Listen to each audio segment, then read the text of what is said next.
Mga kabunyog, mga kababayan, welcome po sa isa na namang talakayan natin dito po sa ating bagong YouTube channel at sa ating bagong FB page, Veritas. Dito po, pumipili po tayo ng pinakapiling topic na gusto nating malinawan ang ating mga kababayan, ang ating mga kabunyog, para po maipaliwanag natin anong katotohanan sa topic na ito, sa paksang ito.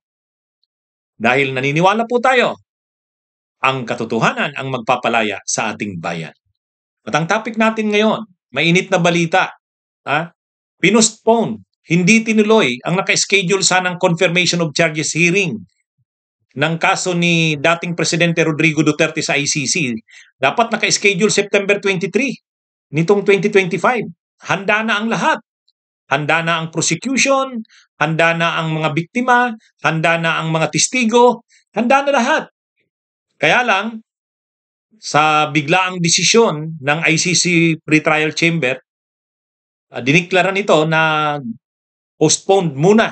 Postponed muna ang hearing, confirmation of charges hearing sa September 23. Itutuloy pa rin naman ito pero wala pa munang pitsang ibinigay. Bakit ganun ang naging desisyon ng ICC Pretrial Chamber? Kasi nag-request sa kasi sa ICC hindi ginagamit yung motion Request Request. Nag-request yung lead counsel ni Duterte, si attorney Nicholas Kaufman, nag-request siya sa ICC Pretrial Chamber na wag daw munang ituloy ang naka-schedule na confirmation of charges hearing. Ang dahilan, unfit si Duterte sa gagawing confirmation of charges hearing. Wala daw ito sa maayos na wala ito sa maayos na kalagayan. Unfit siya. Ang tinutukoy ditong unfit hindi yung hindi makatayo, hindi. Mas ang sinasite ditong reason ni Kaufman, cognitive. Ibig sabihin yung kanyang yung utak, yung isip niya. Ano na siya? Ayon kay Kaufman, nakalimutan niya na ang kanyang kahit yung mga members daw ng kanyang pamilya. Nakalimutan na daw ni FPRRD, ni Duterte. Yung mga mahalagang pangyayari daw sa kanyang buhay, hindi niya daw naalala. Hindi na maalala ang mga pangunahing miyembro ng kanyang pamilya, hindi na maalala yung mga importanteng pangyayari sa kanyang buhay, hindi na raw maalala.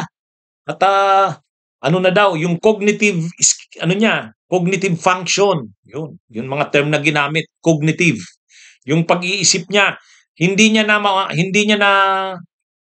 na siya nasa maayos na kalagayan para harapin yung confirmation of charges. Mayroon mga present na mga medical syempre medical report, yung mga tests sa kanya na ginawa daw ng mga eksperto, mga doktor, inattach yun. At tatlo ang member ng pretrial chamber, tatlong judges. Ang presiding diyan si Julia Mutok. Ang pangalawang judge diyan si Ganso, yung taga Benin, yung African, Ang isa pang judge taga Mexico, si Liera. Ngayon hati yung desisyon, mga kabunyog. Yung mga judges hati sila sa desisyon. Yung dalawa sa tatlo sumang-ayon na i-grant yung request ni Kaufman na wag munang ituloy ang confirmation of charges hearing noong September 23. Pero yung isa nag-dissent.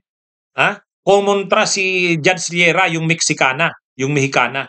Pero, syempre, 2-1 2-1. Di mas majority, mas marami sa judges yung sang-ayon na wag na munang ituloy. Sa totoo lang, nadismaya yung abogado at mga biktima at testigo. Yung abogado ng mga biktima, saka yung mga biktima mismo, at saka yung mga testigo ng biktima, ng defense, ay ng prosecution. Kasi naka-reserve na sila ng mga ticket sa aeroplano, naka-reserve na ng mga hotels, gumastos din sila, nag-raise sila ng pondo, tapos bigla, Ang lapit-lapit na. September 8, linabas ng Pre-Trial Chamber 1 yung desisyon nito. Kaya medyo nadismaya talaga yung pamilya ng mga biktima at yung mga abogado ng mga biktima at yung pati yung mga testigo nakahanda na. Nakahanda na. Kaya ngayon ang tanong, totoo nga kaya na malubha na ang lagay ni Duterte? Kasi ang pagkaka-picture out ni Kaufman, wala na sa posisyon si Duterte para humarap sa trial. Wala na, ano na daw, ah, yung yung isip niya hindi na daw maayos. Hindi na nakakaalala ng kanyang mga pamilya, hindi na kahit sila daw sa defense, hindi na raw nito natatandaan. Yung mga importanteng pangyari sa buhay, hindi na rin daw naaalala.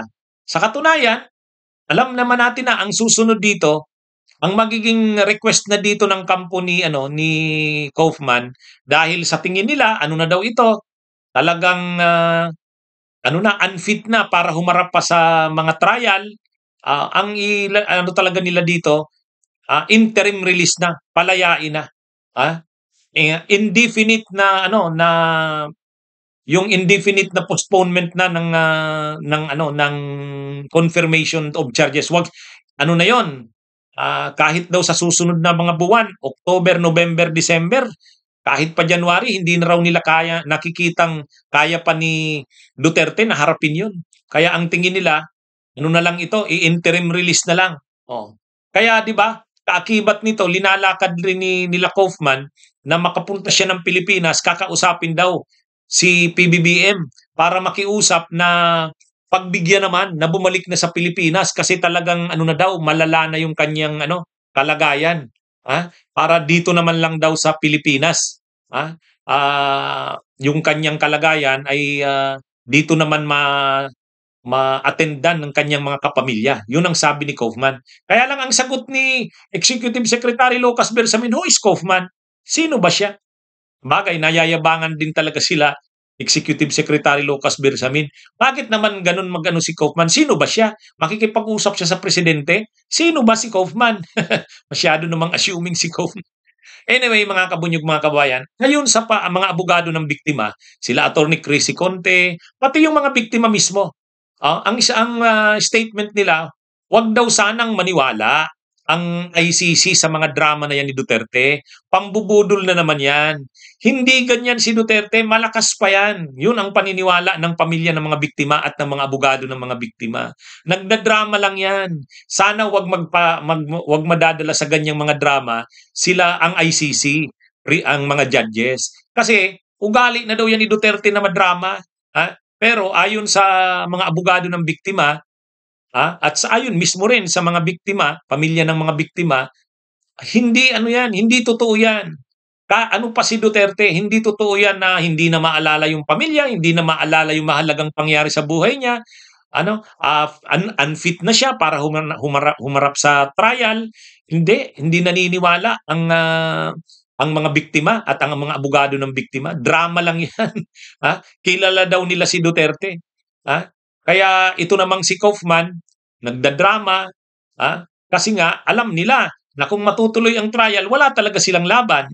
Malakas ang mga ebidensya, malakas ang mga testigo. Kaya kung ano-ano na lang yung ginagawang drama, delaying tactics, yun ang strategy ni Kaufman.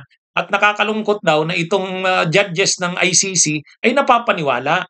Sana naman, hindi daw maniwala, huwag madadala. Hindi nila alam kung ano ang dyan ni Duterte. Ganyan talaga yan, mahilig mambudol, mahilig magdrama. Kaya yung mga sinasabing parang malala na ang kanyang kalagayan, hindi daw totoo yan. Sila Kitty Duterte nga mismo, saka sila Sara Duterte, pagkakalabas naman nila, tinatanong sila doon ng mga supporters, ano bang kalagayan? Ang sinasabi naman lagi ng mga anak ni Duterte, okay naman siya. Siyempre, nalulungkot, pero physically, ay siyempre kung hindi gano'n, dapat nagsabi na sila. Hindi na kami maalala, hindi na kami maalala ng namin. 'Di ba ang tawag ni Kitty Duterte kay Digong, Dada? Hindi na kami maalala ni Dada. Dapat gano'n. Wala namang gano'ng sinasabi sila Sara. Wala namang gano'ng sinasabi sila Pulong, sila Baste, sila Kitty Duterte. Pag lumalabas sila at kinakausap ng mga supporters, sinasabi naman nila, okay naman siya, siyempre, medyo ano siya, medyo daw namamayat, pero hindi sinabi yung sinasabi ni Kaufman doon sa request niya na wala nang naaalala, na kumbaga ang mga family members hindi na maalala, wala tayong naalalang gano'n na sinabi nila Sara Duterte o nila Pulong Duterte o nila Basti Duterte. Parang talagang dinadramahan lang ni Kaufman, eh. Dinadramahan lang ni Kaufman. Hmm. Anyway, mga kabunyog, mga kababayan, 'yan ang ano, 'yan ang, nangyayari ngayon, ah, ah.